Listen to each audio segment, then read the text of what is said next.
Hey, my name is Kamran Ramanbek, and I'm a self-recovered anxiety disorder sufferer. Welcome to the series of 3 videos about 5 stages of recovery from anxiety disorder.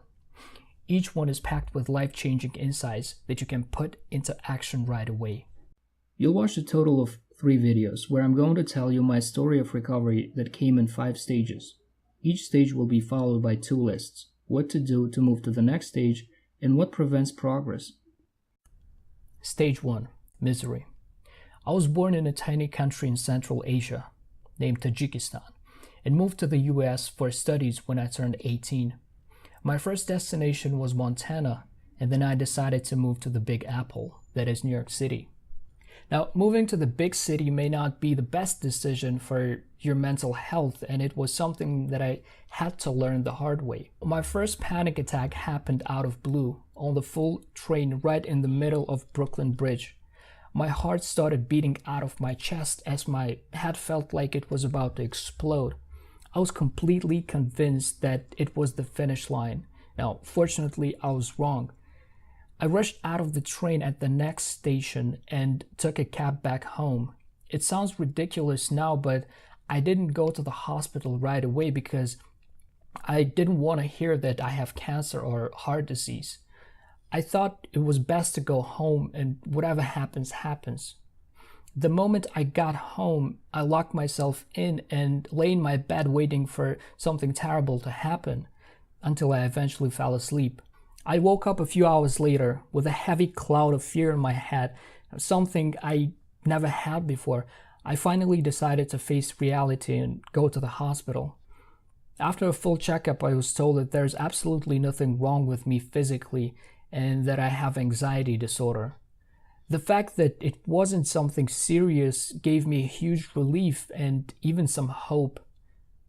I didn't know it back then, but it was the first step towards my recovery. Misery. Approximate anxiety level between 80 to 100%. First stage is associated with mental and or physical discomfort caused by increased level of anxiety. This is when you have your first panic attack, feel unusual physical discomfort, and have scary intrusive thoughts. This is the initial stage of anxiety disorder, and the fact that you have no idea what's going on with you is what makes your anxiety be at a very high level. Progress checklist. 1. Doing a full medical examination for physical discomfort and getting an official diagnosis for anxiety disorder. 2. Accepting that you have anxiety disorder and are determined to start working on recovery. Progress obstacles. 1. Refusing or fearing a medical examination. 2. Holding everything to yourself without seeking professional help. 3. Relying on self-medication to get by. Stage 2. Hope. After the medical checkup, I got home and started searching online to learn more about this mysterious diagnosis. I consumed tremendous amount of information about anxiety disorder.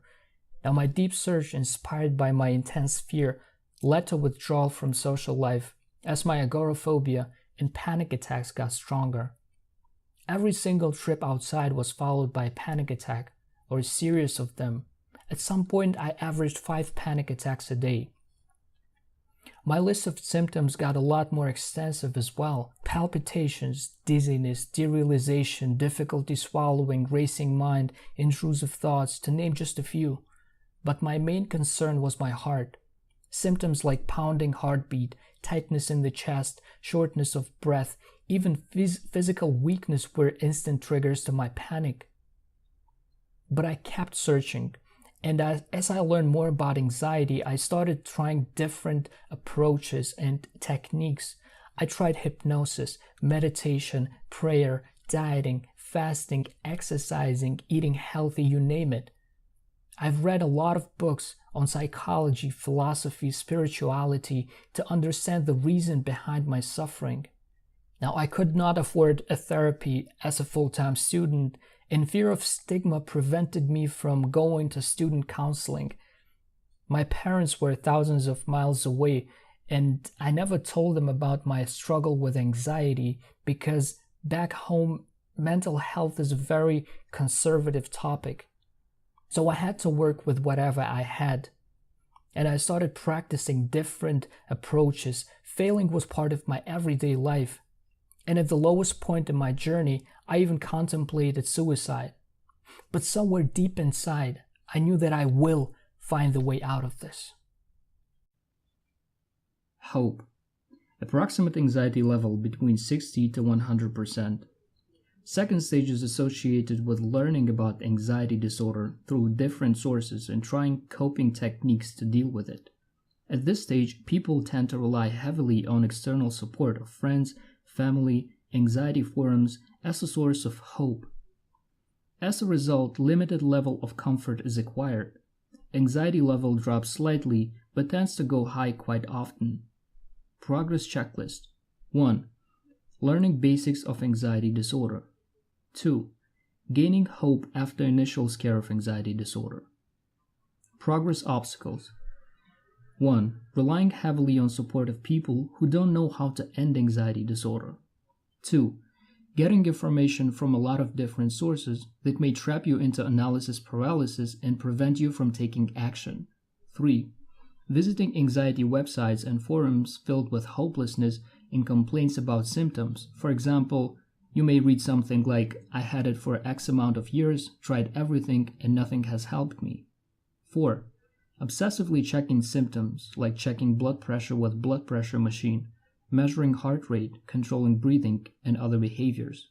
5. Incessantly talk about anxiety to everyone. Hello and welcome to the second video in the series about 5 stages of recovery from anxiety disorder. In the first video, you've learned the significance of medical examination, acceptance of your diagnosis, and importance of applying everything you've learned about anxiety in action. If you want to make the most of this information, then I need you to turn off all the distractions and focus 100% on this video. Stage 3. Determination. It took me a year of trial and error in approaches to gain a better understanding of what worked and what didn't. Anxiety was still there together with symptoms, but my panic attacks happened less often. Now, the only thing I did differently was that I started facing my fears. Now, what I mean by facing my fears is that I tried to go places and do things that made me extremely anxious. It sounds like suicide, but I realized that I couldn't hide anymore. I had to go outside despite the discomfort and fear. I did have panic attacks most of the times. At times I would even run away feeling a panic approaching, but I knew that I was going in the right direction because I stopped limiting my life around anxiety. I did it the hard way. I didn't have anyone to tell me if I was doing something right or wrong. I just did it, and it somehow seemed to work. Now, even though I was determined to recover, I still felt like I lacked the courage most of the time, and thankfully, I was about to face a challenge that would give me the necessary courage to complete my recovery. Determination. Approximate anxiety level between 40 to 60%. As you learn more about anxiety, you start understanding that methods based on avoidance, suppression, and distraction can only provide temporary comfort. As a result, you start having a better idea about what it truly takes to recover. If you were on medications, this is when you may consider gradual withdrawal. If you relied on others to help you go through anxiety, this is when you start gradually relying on yourself. In other words, you start taking full responsibility over your recovery. Progress checklist. 1. Choosing one concrete reason why you must recover. It has to be very specific and must not be about ending anxiety disorder. 2. Choosing one therapist, program, course, workshop that teaches how to reach full recovery and dedicate 100% of your focus on following it through. The teaching must be based on facing your fears. 3. Asking questions and receiving guidance from only one specialist or source you fully trust. 4. Fully accepting that recovery is a gradual process that takes determination and persistence to attain. Progress obstacles. 1. Trying different recovery approaches at the same time. 2. Relying only on physical exercises and diets to end anxiety. 3. misunderstanding or practicing ineffective methods based on avoidance and suppression of anxiety. 4. Doing assigned practices with an expectation of immediate results. Stage 4. Courage. The moment I thought I had anxiety under control, I was given a challenge that made me sweat bullets the moment I heard about it. I had to take an 18-hour-long flight to visit my family in Tajikistan. To make things worse, it was a flight with one stop. My anxiety went over the roof. All the relative peace that I thought I found was gone in seconds. But I knew I had to do it, and so I did. I ended up having a couple of panic attacks on the flight, and my anxiety was extremely high.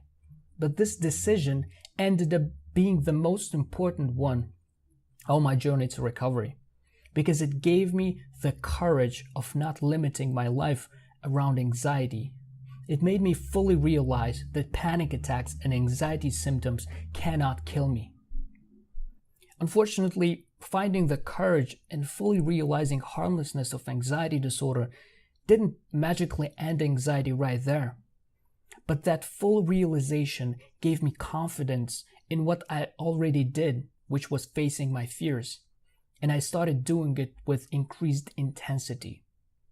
I spent next year going out to face my fears on a daily basis. Trains, bridges, movies, theaters, malls, interviews, you name it. I felt like I became a predator instead of a prey, and it felt very liberating.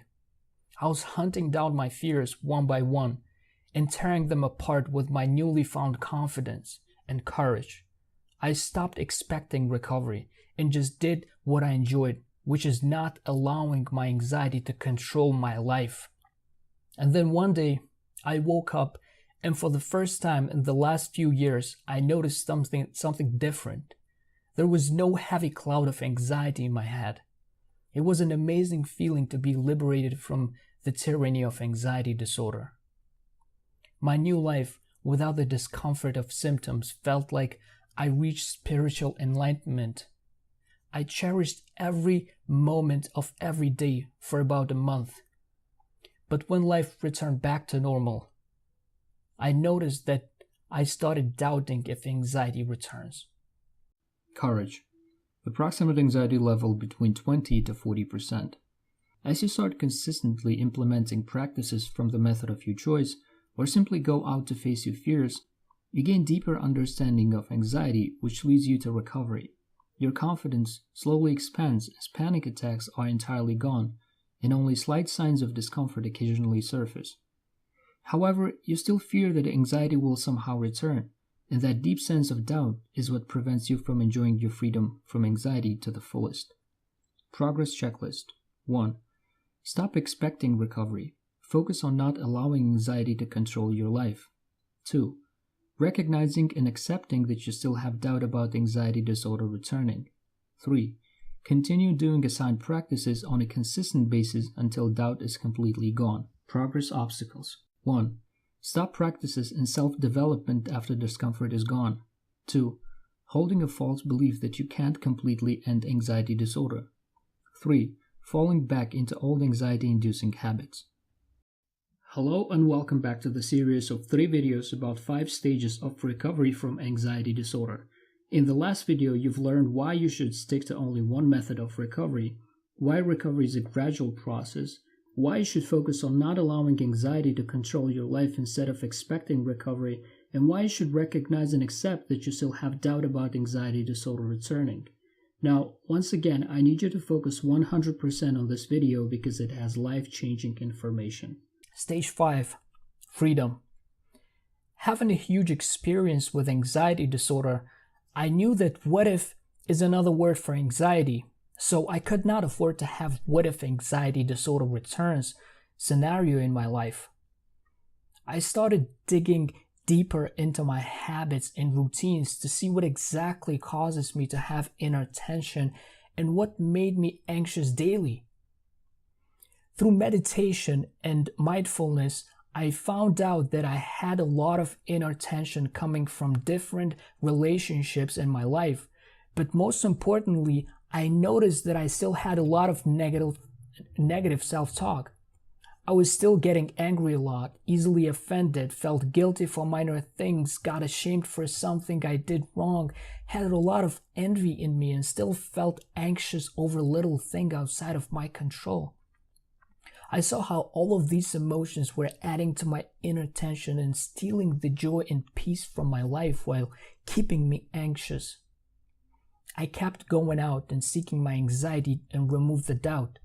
Then I started tackling all the neurotic emotions and fixed dysfunctional beliefs I had about myself and the world through observation. One thing I realized is that freedom is a lifelong process. Even though you can end anxiety disorder, it's impossible to remove anxiety from your life completely. The good news is you don't have to.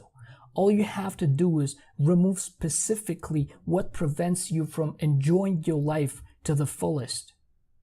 Today, I have no longer doubt about anxiety disorder returning, but I'm still working on fixing myself of the programming that has been done to me in my childhood. But one thing is certain, anxiety has no power over me, so I am anxiety-free. Freedom. Approximate anxiety level is at a healthy 0 to 20%. Final stage is when you no longer fear anxiety disorder returning. At this point, self-development becomes part of your identity as you go deeper into the core of your anxiety. You develop emotional intelligence that is way beyond that of your past self. You are confident in your ability to handle any amount of anxiety and stress that comes your way. In other words, you read anxiety like a book, and it can no longer surprise you. Skipping this stage means living with inner tension that led you to anxiety disorder in the first place. Chances of anxiety disorder returning are minimal if you've successfully completed stage 4, but emotional hardship caused by unresolved inner tension is very possible, which if goes out of hand could possibly lead to return of anxiety. Progress checklist. 1. Fixing neurotic emotions like anger, grievance, guilt, shame, envy, and anxiety. 2. Fixing dysfunctional life strategies, rules, and beliefs that cause inner tension. 3. Developing strong and mature personality. Note, number 1 and 2 are achieved either with the help of a CBT therapist, through self-education, or through mindfulness and meditation, but preferably all of them combined. Progress obstacles. 1. Failing to understand how anxiety works and keep fearing it. 2. Keep having negative image of yourself and holding on to negative emotions. Oh, and one more thing. Remember in the beginning I told you that I had my first panic attack on Brooklyn Bridge? Well, I'm about to drive through Brooklyn Bridge to show you that you can do anything if you believe.